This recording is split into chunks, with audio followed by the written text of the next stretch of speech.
Mr. Saakashvili, it's a rare pleasure to get a chance to finally meet you and to finally talk to you. Both Shadi and I, have been to Georgia recently. I've been several times, and I, for one, have certainly followed your career with much interest through the years. I guess I'd like to maybe just start this conversation with. You're known as really one of the great reformers. When one looks at the sort of post-Soviet space, Georgia is a rare success story, and quite frankly, police reform is one of the big successes of your tenure. One of our colleagues, perhaps you might even know him, Jamie Kirchik, joked that Saakashvili should come and help reform police in the United States. I was wondering if you have any reflections about what works in reform ultimately. Let's start with that, because you're such a figure in this.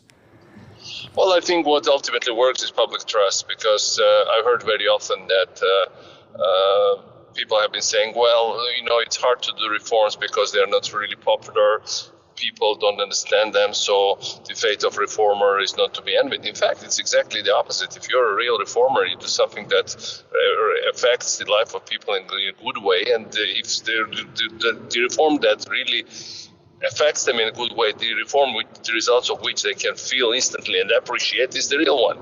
If you are doing something that would make their condition even worse or won't affect it in any positive way, then there is no reform. So from that standpoint, we need to get to demonstrate results. Every reform needs to have quick wins and to have long-term strategic goals as well.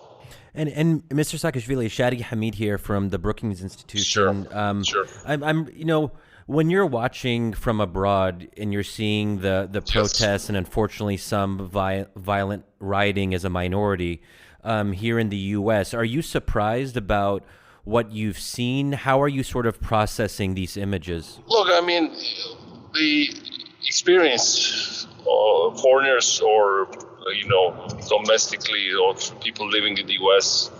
likewise, with the U.S. police, in most of the cases, not that good, right? So it's the thing is that in the U.S. you are not automatically happy to meet the police unless you are under attack and police comes to rescue, right? But if you are just the encounters are not automatically positive, I think in most cases they are negative, and I think that's really shows you that things need to be fixed there. For instance, when we were doing police reform in Georgia, before we did the reform, police would be very much happy if you had made some road infractions. They would be more than happy to, first of all, to seek you out, to look for them, to provoke you, and even that, and then to go after you, right? In most cases, to be very, for their own corrupt things, just to get extra bribe from. Well, in the U.S., it's not bribes, but still, whenever I had cases when I would drive a car and then a police car would be standing somewhere behind the bushes, waiting for us or for me or for some friends with whom I was driving to make this interaction, and then to just follow us. And sometimes there is this sense when you interact with the U.S. police that they get sadistic pleasure from, lecturing you or catching you, or or I've heard that in some places they get the part of the fines which they levy on people, and that's a very, very bad system. That's actually a very old-fashioned and not a modern system. Police goal is not to provoke or be happy about infractions. The goal is to somehow avoid them and to have public trust and to be seen by public as friends, allies, someone to whom the people should be more than happy to reach out or even to meet. And that's not my experience with the American police. So one of the questions I think that, again, your career trajectory is it's so fascinating about it. It's, on the one hand, Georgia under you was a great success. There's been a rollback, a lot of reforms in Georgia. You've then also tried to make efforts to make reforms in Ukraine, in Odessa, when as you were governor, but at the same time, the picture in Ukraine was very mixed. And so, I mean, can you maybe reflect a little bit about reforms, the stickiness of the reforms, and how difficult it is for reforms to sort of take hold in different sort of circumstances? Well, there are different models, and obviously there are also differences between countries. But in Odessa, it was in many ways a success story cut short, because we made the first ever public service hall in Ukraine, which was then replicated in many other places. And in Odessa, it was the most efficient one. We kept customs out of corruption for more than a year and a half, and that was quite a remarkable achievement considering what are the traditions here of huge corruption in basically every customs point everywhere in the country. We managed to do a number of other things that kind of were deemed by population as achievement. But again, the problem is why Ukraine reforms don't have the same foothold as they did in Georgia. In Georgia, we did almost every reform simultaneously. You would not just take some one part of the public administration and say, okay, why don't we just reform it, don't touch the others. You cannot limit yourself to one field because it's all interconnected. And so if you reform part of the police, you need to reform all other parts. You need to reform prosecutor's office. You need to reform judiciary. And you need to reform the security services. And in Ukraine, they just took one part of the police, which was the patrol police, which we reformed according to the Georgian blueprint. My team was doing it together with Ukrainians. And it's still relatively better part of Ukrainian police than all the others. But then, for instance, if someone is arrested by patrol police or detained briefly and then they are brought to go to the investigation has not been reformed, or a prosecutor's office started or limited reform only recently. So that's why trying to reform one part and not doing the other parts simultaneously leads to this situation when it's like cleaning a beach in one place, right? Okay, if you don't, then the waves will come and then still wipe it out or maybe flood it again, right? So either you build this barrage all across the sea, or it's not going to work in one place. So that's more or less why it hadn't worked so well in Ukraine. But if serious reform requires such an all-encompassing approach, then the risk there is that you end up pissing a lot of people and there's more resistance, and then it requires very strong leadership, and strong leadership can further, polarize society in certain ways. So it becomes very contentious, and it seems like some of that happened, and maybe that's what you need.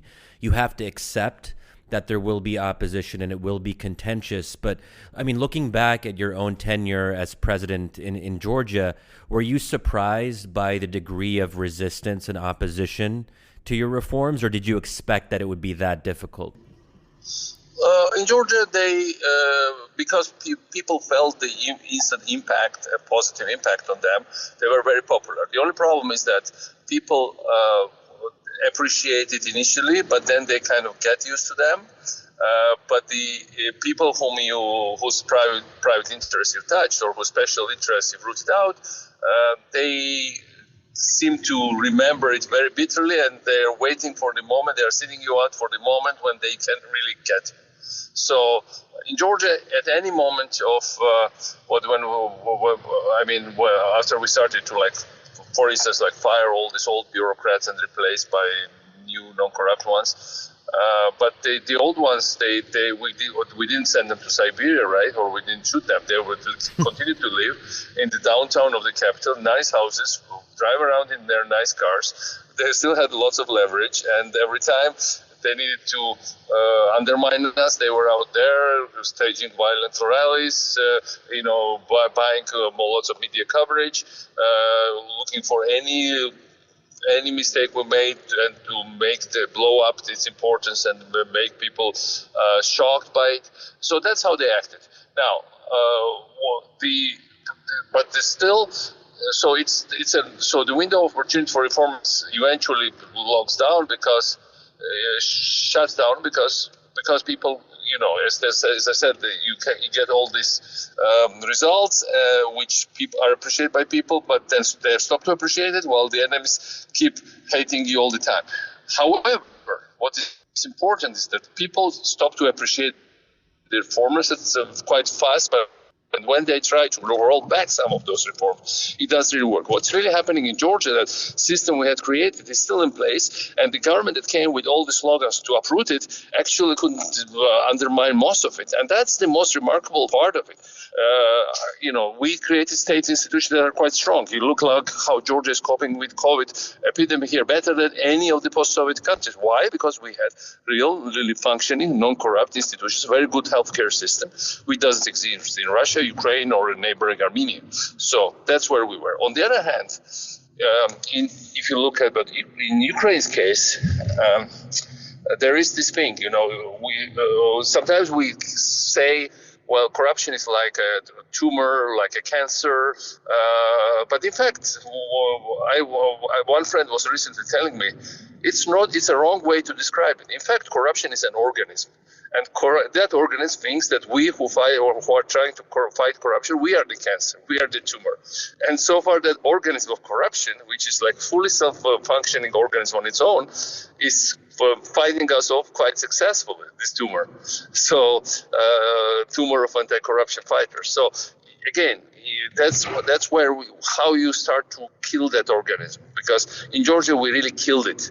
And that's what enabled us to build something else. Here, it's functioning and it's, very much alive and kicking. That's the problem.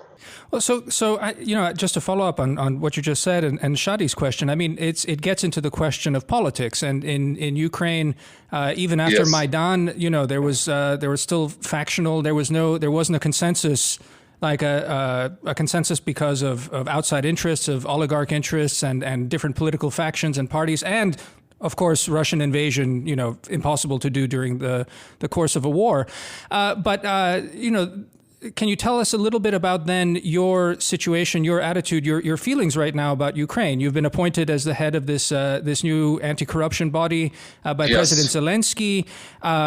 National Reform Council. National Reform Council, yes. And so can you tell us a little bit, for our listeners, your sense of the situation and politics in Ukraine right now? There's been a lot of criticism of Mr. Zelensky.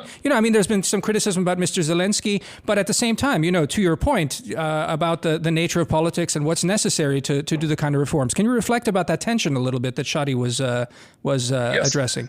Well, National Reform Council is kind of all across the board, this coordinating thing under the president that encompasses, that has all the branches of power in it, and they gather once a month and they discuss and take decisions on what reforms should be undertaken, and then basically we submit it directly to the Ukrainian parliament after we make a decision on it. But usually it's a streamlined process. Once you agree on it, then every major leader of parliament is present at that meeting, and then the president submits it through our council to the parliament, and then usually it gets better chance to be passed. Theoretically, we need still to check and see it. But the idea, the thing here is in Ukraine that you have, first of all, you have, of course, oligarchs. And oligarchs, they are kind of interested in status quo, more or less. That's their natural instinct. So that's one pro-status quo force. Almost all of them are pro-status quo. But then you have a second layer of businesses, and these are not billionaires that have not been doing their business with state budget or haven't gained any monopolies, but they are the ones who are kind of big business, but not oligarchic one. And this is an important layer. You would get like first, like maybe there's like 90 people out of the 100 people on Forbes list here, and those people are interested in change. And that these are remarkable number of people, because you are talking about dozens of people that have between 50 and maybe $500 million. And they are pro-change force in Ukraine. Then you have medium and small business that, of course, is totally pro-change, but then they have much less leverage because their voice doesn't count as much as the bigger ones. So these are more or less, this is the equation within business community of pro-change versus status quo force. Now, the problem is that on the other side of it, there is this Ukraine's bureaucracy, because in real terms, Ukraine is not a real state, it's a quasi-state. It is not. It doesn't.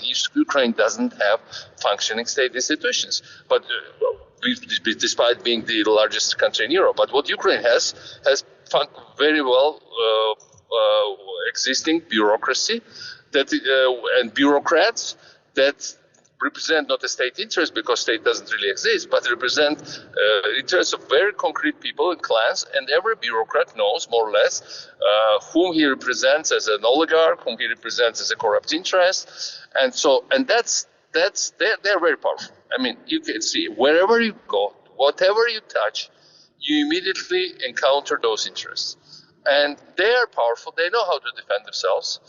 They know how to use people in parliament, how to use people in media, how to undermine just an initiative, and that's the whole thing in Ukraine.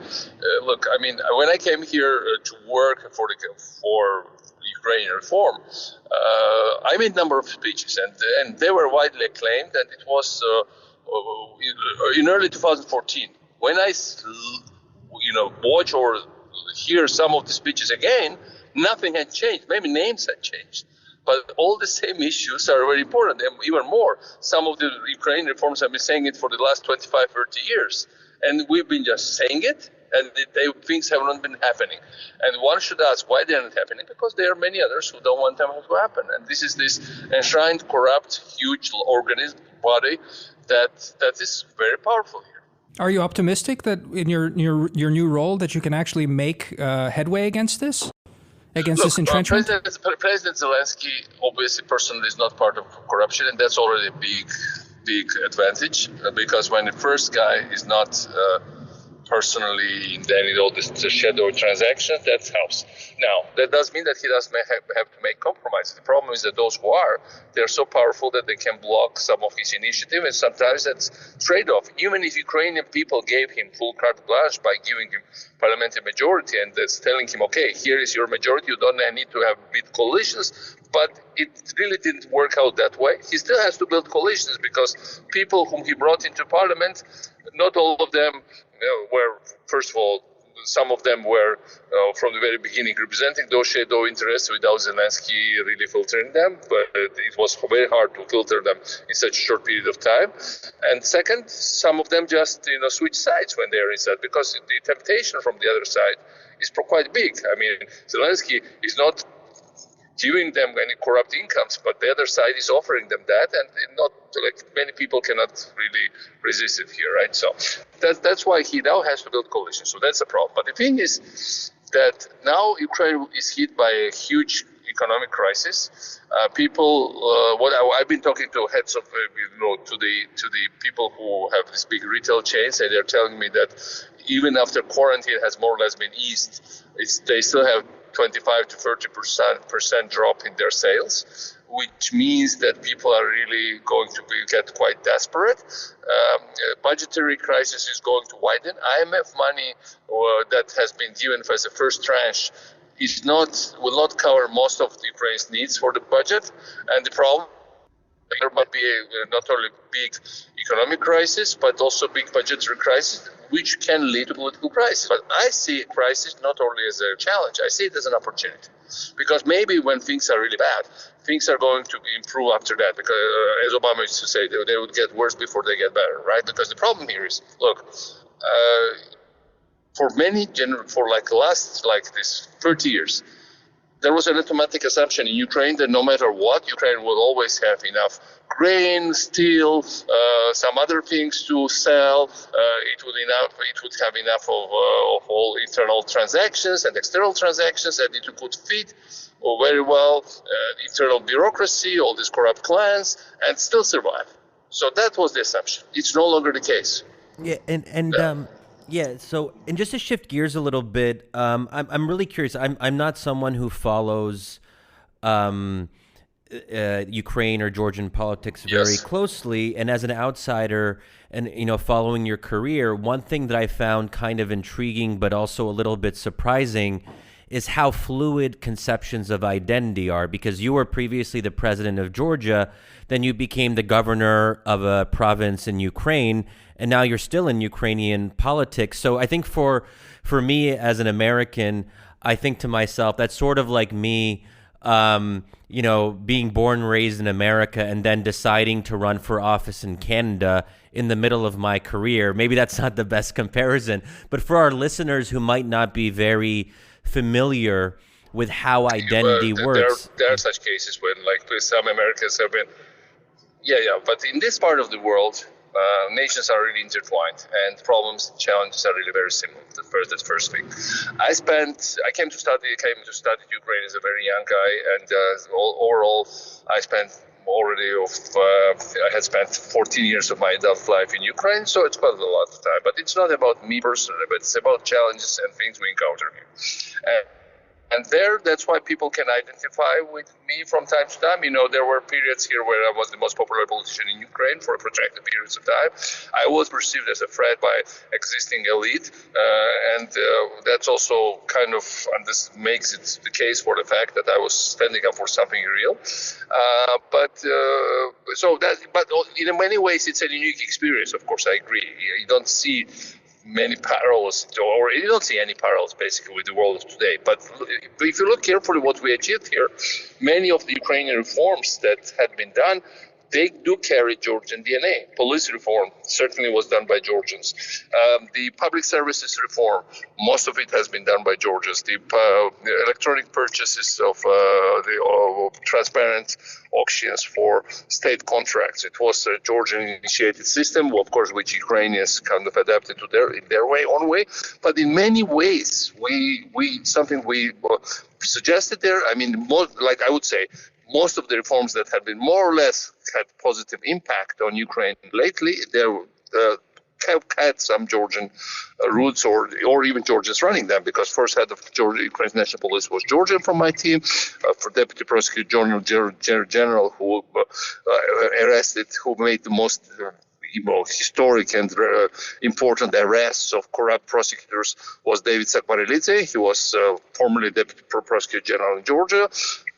Then we had we had a number of people coming from on the health side, trying to reform the health system, on public services side. So, and even now today, the head who runs investigation, deputy head of the anti-corruption service in Ukraine, the only really non-corrupt law enforcement agency in Ukraine. See, Georgians managed to make it not only be here, but to make their impact here, which really shows that challenges and problems are similar. People are willing to listen to people who have the same experience, and we are trying to do our best. And let's see how we will continue. But so far, that has been the case. Yeah, and isn't it also part of it that before 1990, you were all one country. There used to be a common Soviet identity, and that's what makes that part of the world distinctive, that there is that history. How much of that plays a role, the fact that you... it plays a huge role. It plays a huge role because look, I used to have election campaigns here, and when we would walk into some, Ukrainian, living quarter, and see people there's not much difference between people, there's yards or Tbilisi yards or Kiev yards, very similar people with very similar problems, very similar approaches. Yeah, people are... I would not overplay the ethnic difference too much. Remember, Ukraine is also a melting pot. Ukraine is a very diverse country. I mean, Ukraine's identity consists of so many identities that it's very hard to detect what exactly is being Ukrainian. And because it's Ukraine has been overrun by so many empires from all sides, bringing in their culture, their language, or their tradition. Plus, it's also this free spirit of Cossacks, and Cossacks integrated lots of foreigners. Indeed, author of the first Ukrainian constitution was Philip Orlik, who was a Czech coming from Belarus. Then we had a number of Getmans, heads of Cossacks being foreigners. So Ukraine has the tradition of welcoming foreigners, embracing them, and I would say it's the last big melting pot in Europe. And it's not only its weakness, but I think it's major strength when you look carefully at it. So that's how it's. So Shadi is a born American of Egyptian descent. I was born in Yugoslavia, then Croatia in the 90s, and I became an American. So can you tell us a little bit? I mean, you're still. Is it fair to say you're leading the UNM party in Georgia? Do you? Yeah. Well, I mean, obviously, I am the. Well, most of people believe that I am leading it, but I'm not leading in daily activities because there are a bunch of younger or maybe also the localized leaders there. So I don't need to run it day to day for sure. Do you want to? I mean, I guess it's an emotional question ultimately. Also, what Shadi is something we grapple with a lot on this show is this sort of sense of belonging and feeling that you're part of it. Obviously, Ukraine is your home. You're involved in politics there. Do you have a pull for Georgia? Do you feel like you want to get back there at some point? Maybe as a private citizen? Eventually, I will take this decision when we have change of guard in Georgia. I'm sure that my party is going to win this year's parliamentary elections. Not only according to the polls, but according to the guts feeling that I've got that finally there is time for change, and the change will come again to the people who have developed that reform model, who had made basically the most successful reform in post-Soviet space, something which is not really properly understood by foreigners, what we did in Georgia. Sometimes they have such cliches about my administration, like, look, Saakashvili was doing some good things, but then he did many mistakes, and then this and that, and that they're the part-time of the past. But in reality, we did the most successful reforms, at least in post-Soviet space, and maybe one of the best models in the world. Now, no one had done anything better here. So that's why our people are being invited now to Uzbekistan to advise the new president, or to Kyrgyzstan, or even to countries like Rwanda or Botswana in Africa, or Albania in Europe. There is nothing surprising that they're here. So we created a reform model that had not been outmatched by anyone. So if Georgian people, and then look at the figures, when I was running Georgia, Georgian economy grew four times, and it was against the backdrop of a Russian invasion and the world economic crisis. Since Ivanishvili is running Georgia for the same period of time, Georgia's economy has gone down. Now, if you look at figures, 7 or 8%. So 4 times increase, and going down for the same period of time, even before the crisis. So there is an obvious contrast. If you go to Georgia and you ask people, they say everything that you see had been built by Misha, that's to say by me and my administration. Nothing had been developed by these guys. So there is an obvious contrast, and it's not, if they choose my party, it's not about going to the past, it's about going to the model, which is way superior to what we have now, and is superior to most of the things that we have in post-Soviet spaces. So this is not, some people will say, yeah, Georgia needs a break, they need to find something new. Okay, but people will choose opt to whatever was where they felt that themselves better. So if they choose my party, which I think they will, that doesn't mean that we need to replay all the old things. We need to come up with some new programs, new things, modern things. For instance, like if you look at our houses of justice, back then Hillary Clinton would lecture all around the world that Georgian houses of justice were the best one. British House of Lords had a 2 days hearing on Georgia's House of Justice. But in fact, today I would not do that, because in today's world, you have everything online. You don't need to. These are public service halls, not to be misled by the name. The houses of justice, public service halls. You don't need these huge, beautiful public service halls, because today's technology allow for much more simple solutions. So you need to come up with new things, with new ideas, new and young people, but to keep that drive which we had. To move really fast. Would you say that I mean, we can also talk depending on time. I mean, it sounds like, your party in many ways is relying on call it the Saakashvili brand, in the sense that it's very much associated with you, but you're being ambivalent about what role you'll play. We can talk about that. But the other thing that's interesting to me is it's your time in power was really very much about bringing Georgia as much to the West, and it was seen as sort of westernizing reforms. Do you see that still as sort of the template, that the West is the template for reforms, or are you proposing sort of your Georgia's own way, or smart reforms that are not necessarily Western, if that makes any sense? Because look, I get it. Look, first of all, our reforms were never purely Western, because it's obvious some of the things we've done, they were much better than the West ever had. For instance, like Georgian customs. IFC said that was the best customs in the world. It was better than Danish or American or German customs, right? So we were not copying German or American example. We were doing our things, which was better. Our police was way better than most of the Western world's police forces. Now, in public service halls, we had the fastest registration of many things. Again, we were on the better side. Sometimes, of course, you have these approaches also from our Western counterparts, when they would say, yeah, they're doing good, but they're too fast. They're doing all the shortcuts. They could never fully appreciate what we're doing, because there is a little bit this approach. Okay, McDonald's can only come from America. If some small country comes with McDonald's, that's not really immediately welcomed by many people, right?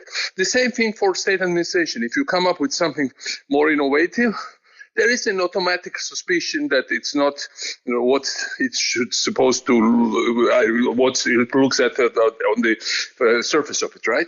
So we had these issues, but of course, geopolitically, Georgia, Ukraine have no other place to strive for, to go to, but the West.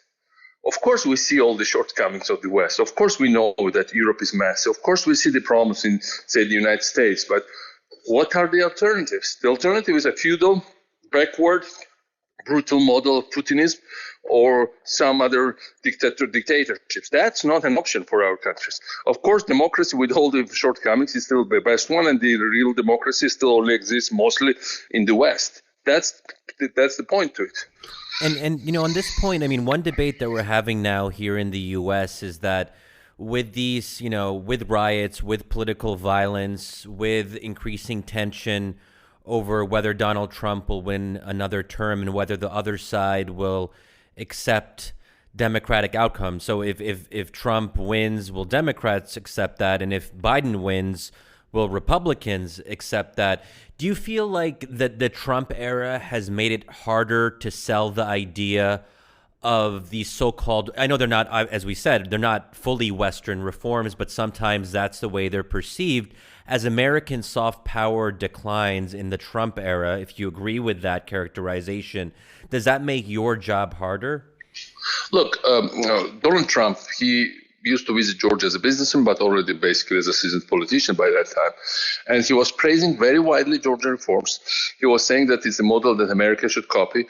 He liked our tax system, and he said that in public statement that's something that should be implemented in America. He also suggested, half jokingly, that I should be part of the U.S. government when it will be his government. Yeah, that's all on YouTube we can see. But so he gets it. So he can also get that he can learn it from other countries. And frankly, some of the things he has done in terms of deregulation, in terms of spirit of opening up the economy, I fully share and I like it. Yeah, you have the point. You, of course, what you asked is also relevant, that America is now, by advocating unilateralism in many ways, and by advocating this thing that why would we just help other countries if it's not like both ways, if it's not transactional. That's not how people around the world used to see the United States. The United States was this big, always had been this big, benevolent, kind giant that wants to help just for the sake of helping. Not for the sake of getting commercial contracts or something, but for the sake of helping. And that's really built the reputation for the United States, which is much bigger than any transaction. It cannot be always calculated in monetary terms. Yes, there is this issue right now that very often we've heard these things that, okay, now the other countries have benefited from the U.S. The U.S. should become much more pragmatic. It should. It's normal from any leadership to want it.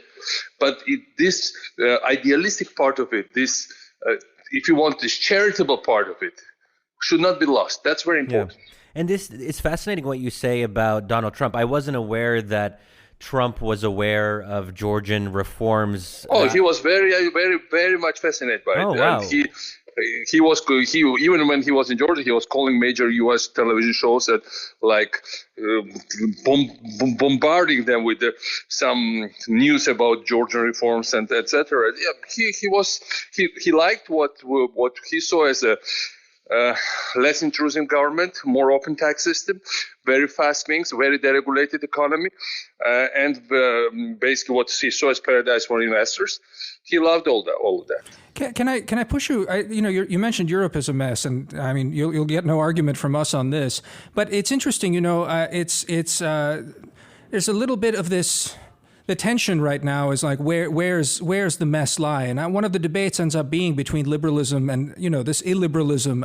And the challenge, of course, is you have Putin giving interviews with the Financial Times saying that the liberal moment has passed, and then you have someone like Viktor Orban as well, sort of echoing this. And Orban's Hungary exists in sort of a very, very sort of troubled nether zone between I don't know if you'd agree with this, but what state the Hungarian democracy is in. So I don't know. Can you talk a little bit about that, especially what you've just said about Georgia and reforms and the criticisms and sort of finding its own way. Can you talk a bit about that? Well, I don't think someone can wind back any democratic gains of those people. I mean, there can be different rhetorics. But in due time, any government will be changed. And whenever people make up their mind to change their governments, no slogans and no screws would work because people are used to making their own choices in our part of the world. And I don't see anyone in Europe or in America winding it back. Yeah, but of course, liberalism is not over. I mean, the world has, I would argue that, especially with this COVID thing, globalism is not over. See how global are our challenges. And the COVID epidemic has proven very clearly that you cannot tackle it unless you also go global, unless you cooperate, unless you exchange information. See, China tried to do it in their own fashioned kind of secretive way by controlling information, and it suffered, and the world suffered because of that. And so only cooperation, only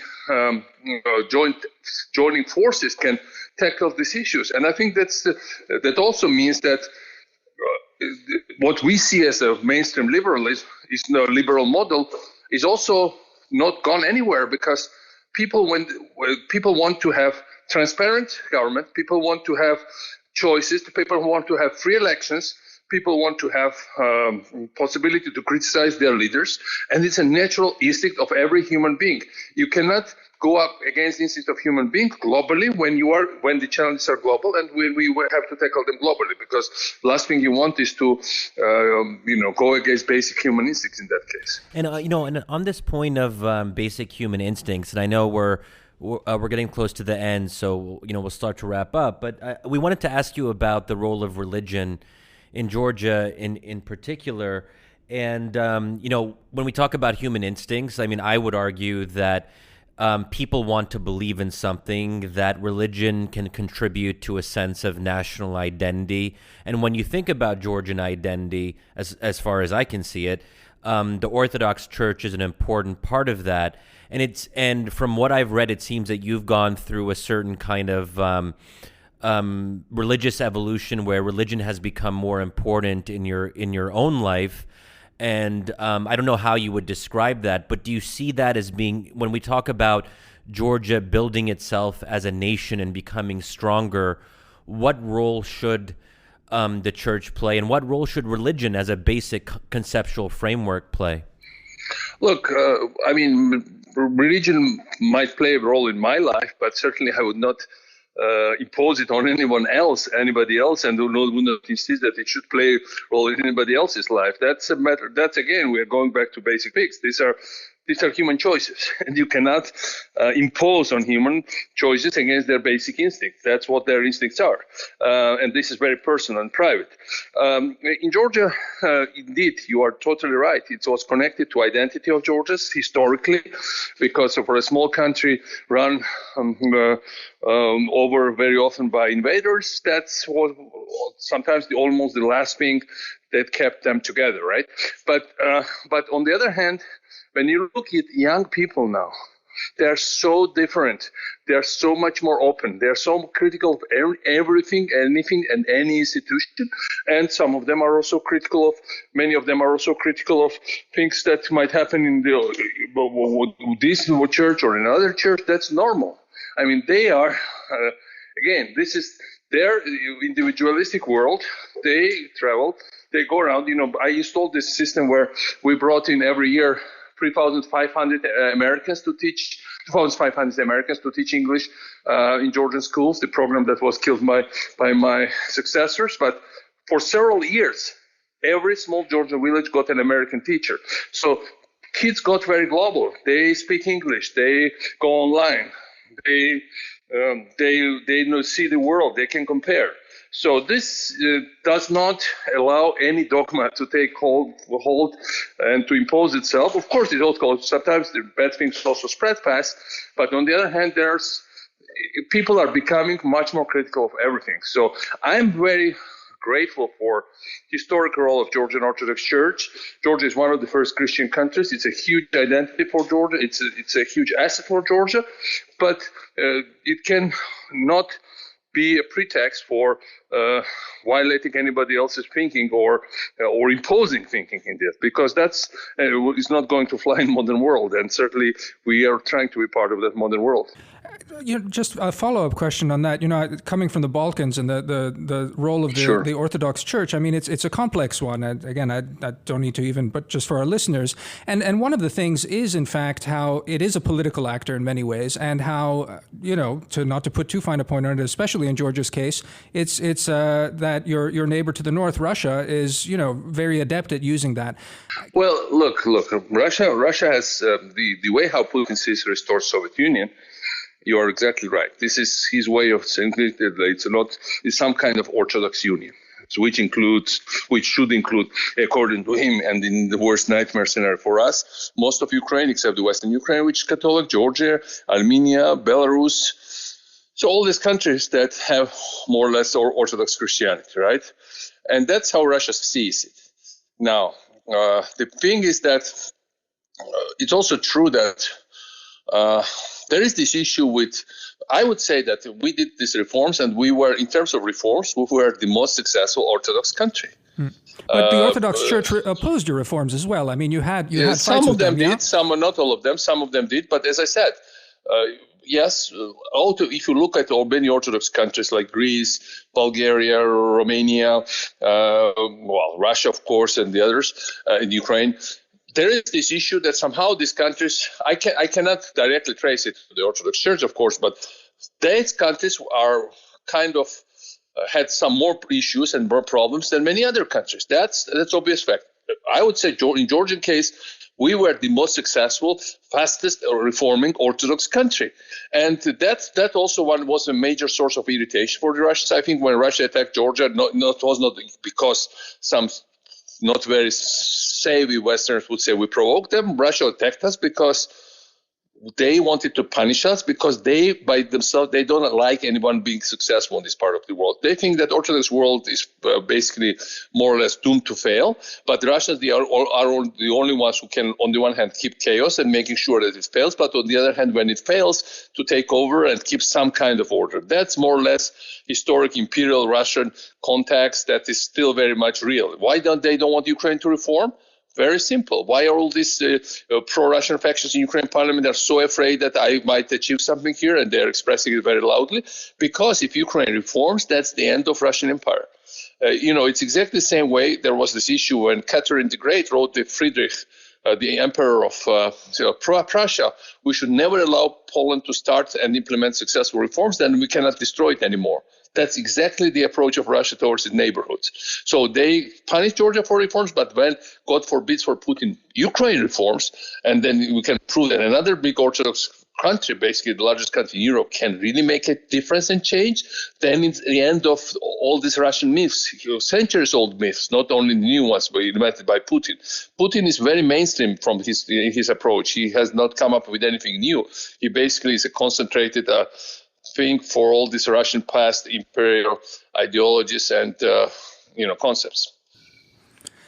Well, Mr. President, thank you so much for your time. This has been really fun. Hopefully we'll see you either in the States and maybe in Ukraine at some point. Okay, see you so then. Much. See you. Thank you. Bye. Thank you. Bye-bye. Bye.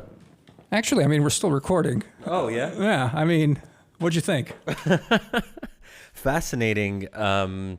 As someone who, doesn't know a lot about him, and you, Damir, gave me some advanced reading to kind of get up to speed. My first sort of direct experience with the famous Saakashvili, it's certainly fascinating. You get a sense of his larger-than-life character, someone who has big ideas, big dreams, ambitions, and someone who has at least the potential to be a strong leader. He was already a strong leader, and, people can debate whether being a strong leader is always a good thing, but it's clear that, he's a force of nature in his own right. This interview for me, I wish he was here, because then you could build like a more of a rapport and actually do it. And this was the first time I've certainly met him, so, but to me, the core tension is this question of basically successful reforms and how that abrades against democracy. It's something that you brought up.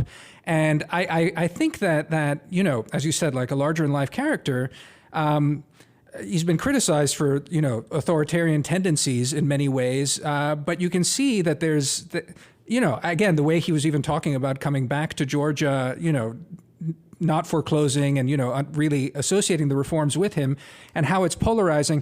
I don't know. It's fascinating. I think that there's the crux there is one of how do you do reforms in a democratic society? How do you maintain democracy?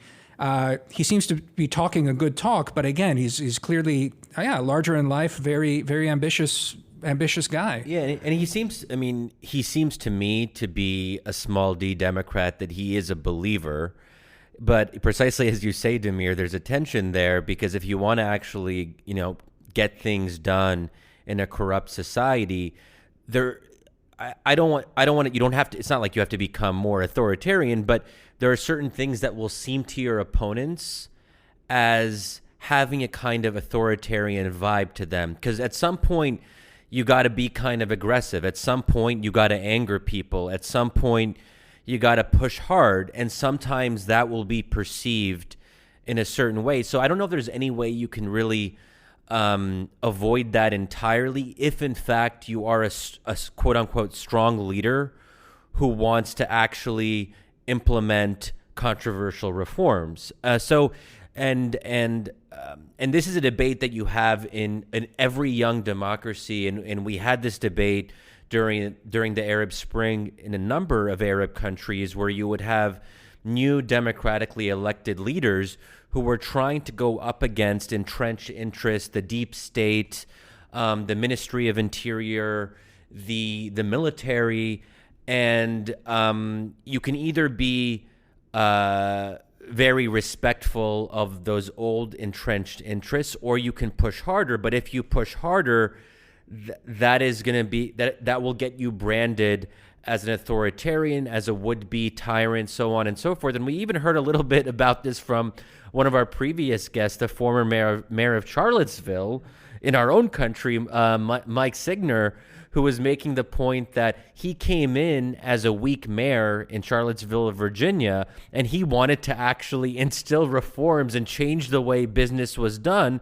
And what he found out was that there was blowback almost right away, where people were saying, wait, you're literally a would-be Mussolini. You're an authoritarian. You're a tyrant. So he would be presiding over these city council meetings, and people would actually call him a tyrant. Yeah. No, look, I mean, the thing that I'm not that aware of, but I am sort of watching Georgia and sort of the post-Soviet space, and this is where our sort of areas of focus differ. But, you're talking about sort of the model of struggling democracies. The fascinating thing about Georgia is in so many ways, they had, I think, 2 terms of Saakashvili and his reform agenda. And as we heard, and as it's apparent, a lot of it was successful and a lot of it stuck. But the blowback then ends up being, and he stepped down at the end and handed over power, but it's oligarchic capture, basically. I mean, what's happening right now in Georgia is really that kind of, I guess, democratic backsliding. It seems to me the interesting thing about Georgia, and correct me if I'm wrong, but it's I don't know what other countries have had that level of, like really solid democratic reform, and then this amount of recession, and now we find ourselves in this sort of interesting polarized populist moment where the entrenched oligarchs are fighting both, Saakashvili's party and some splinter parties of former allies of Saakashvili who have, sort of aligned for it. So it's a democratic, but like a lesser and a very populist democratic moment in Georgia right now. I mean, do you have that in sort of Arab countries or other sort of, if you can think of other democratic transitions that have, ended up in this place where it's, it's 2 decades past, not quite, but almost coming up on 2 decades of democratization. And you have this like very imperfect democracy right now, very, very flawed, lots of corruption, lots of backsliding, but it's democratic and very populist and very sort of personalized. Yeah, well, look, I mean, the sad thing in the Middle East is that there aren't really any true democracies to assess at this point, with the exception of Tunisia. And you have some softer authoritarian countries that are in a kind of in-between hybrid space, but you can't call them democratic.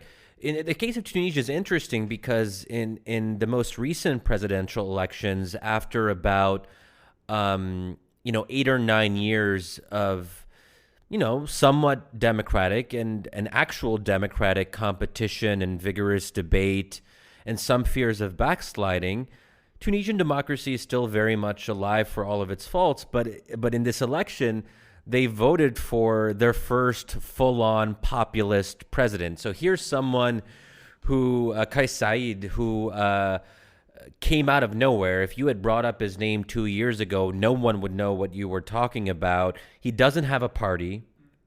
So he really came to power and to sort of popular admiration really as an individual, as a very distinctive character. And part of it was about fighting corruption.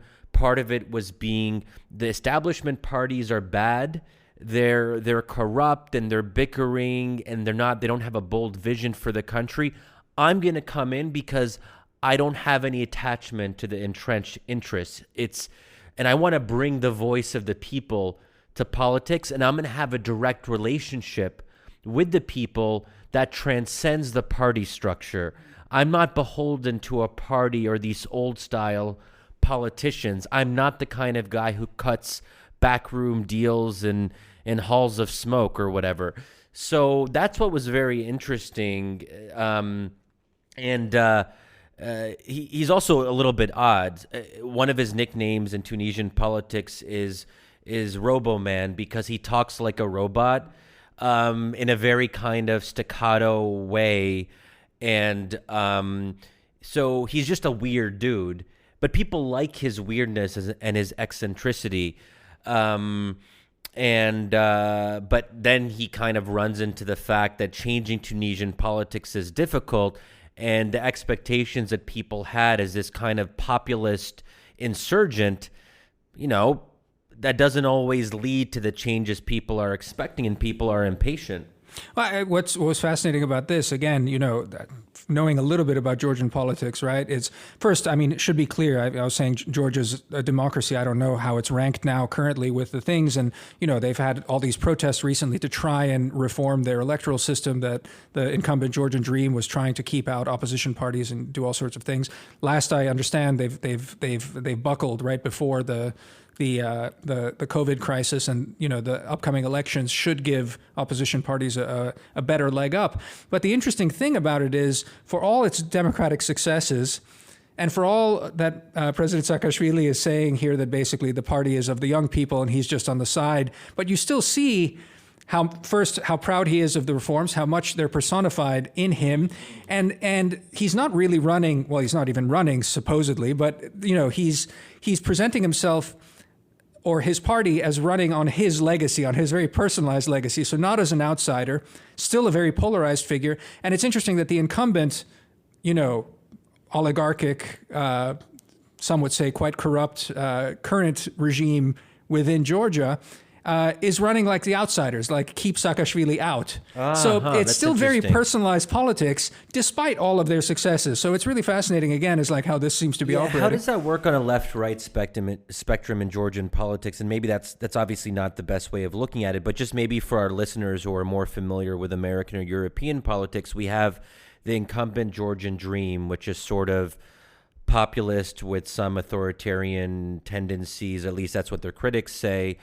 And then Saakashvili, who is a big part of this opposition party, which is called what, UMN? UNM is his party, yeah. Yeah, I don't know where they would fit on the spectrum, because in some ways Saakashvili has some populist instincts himself. No, clearly. No, look, it's hard to really peg these things down.